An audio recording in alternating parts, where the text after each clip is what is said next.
It is a profound, almost criminal oversight of the winter. As of late January, over $900 million in potential contracts sit frozen, undelivered, because no owner dares to place an offer that exceeds their internal projection model by a single percentage point. This staggering inertia means top-tier talents like Kyle Tucker, Cody Bellinger, and Alex Bregman are left wandering in a silent market that seems to have forgotten their intrinsic value, waiting for the moment a desperate team, perhaps the Yankees or the Blue Jays, finally breaks ranks. Welcome to 615 Al Dia Baseball, where the heat of the hot stove may have dimmed, but the mystery of where these top 6 free agents will finally land burns brighter than ever. We begin where the tension is thickest, on a cold, calculating day in Toronto, where the Blue Jays face a choice that could define their decade: ambition versus nostalgia. Toronto remains the calculated favorite for Kyle Tucker, an outfielder whose performance metrics scream immediate championship impact, yet their deep, almost affectionate connection to Bo Bichette casts a long shadow over the negotiating table. The Blue Jays, flush with recency bias fueled by recent spending and a deep desire to emulate their 1992-93 glory days, seem willing to look past cost. But can a franchise truly forget the familiar face of a favorite son like Bo Bichette simply to chase the superior offensive projection of Tucker? The analytics are cold and precise. The value of Kyle Tucker added to this lineup outweighs the value of Bo Bichette, the model whispers, noting that Tucker's bat stabilizes the lineup, preventing them from having to rely on uncomfortable positional shifts like playing Ernie Clement at third base or forcing Bichette permanently to second. This is not about money. It is about pure, unadulterated product on the field, and Tucker provides a higher floor, a greater defensive configuration, and an overall better team structure, even if it means alienating a player who just had a career-defining year. A year Bichette played, perhaps fueled by the perceived slight of delayed extension talks with Vladdy Guerrero.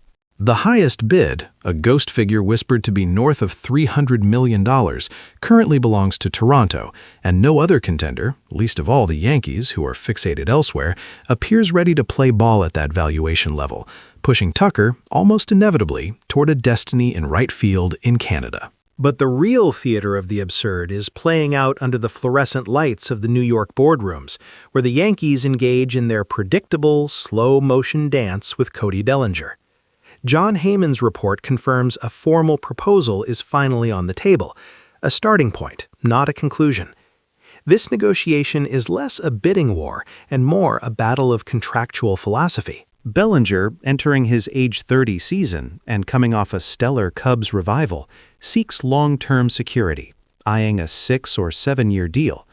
The Yankees, masters of fiscal engineering, prefer the framework used for deals like the DJ LeMahieu extension, longer terms with a significantly lower average annual value, specifically to keep their luxury tax number manageable. His positional versatility, the ability to reliably play center field now, shifting to left field or first base over the contract duration, even after the arrival of Trent Grisham, adds an unquantifiable premium, potentially adding an extra year or 2 to his eventual deal simply because he will age differently than a typical slugger.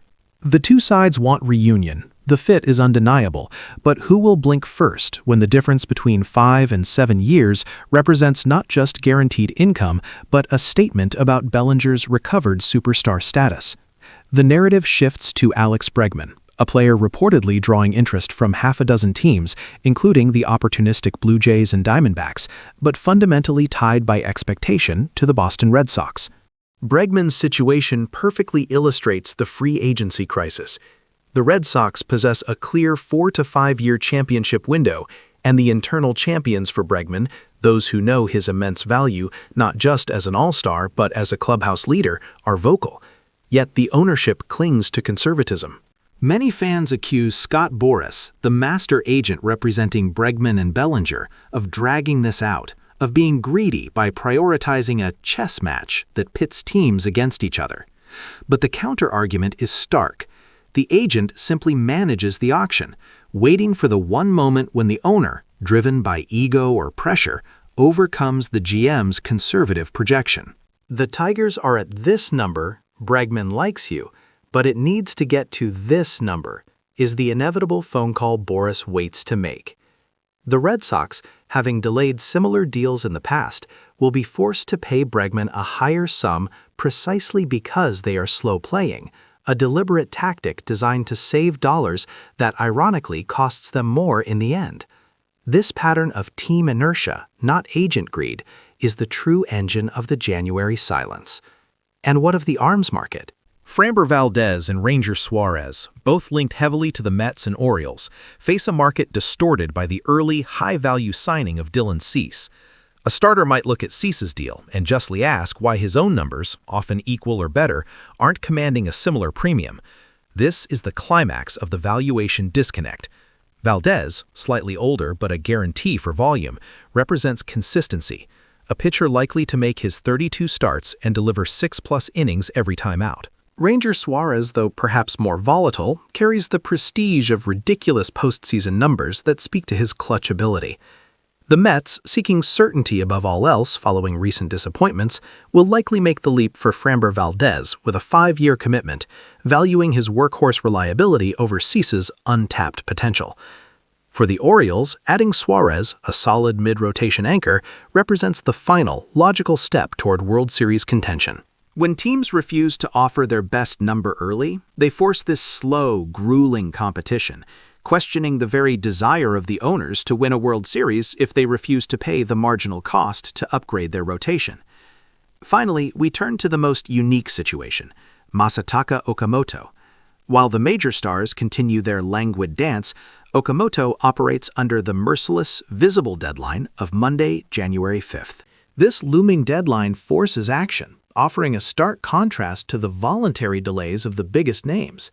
Okamoto, a player without the contact questions of Murakami, offering excellent defense at first and third base, and possessing enough pop to translate well to the big leagues, must secure his contract and physical within days, with the Angels, Padres, and Pirates rumored to be circling.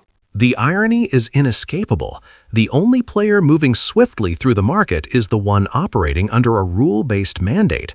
The slow crawl of the major free agents, Tucker, Bellinger, Bregman, is a deliberate tactical weapon wielded by the owners, waiting for the 11th hour to exploit the player's anxiety. The true cost of January silence is not the money saved, but the profound erosion of fan trust. Do you believe the team's slow play tactics are an acceptable business strategy, or is it a calculated disrespect to the players and the fans who wait?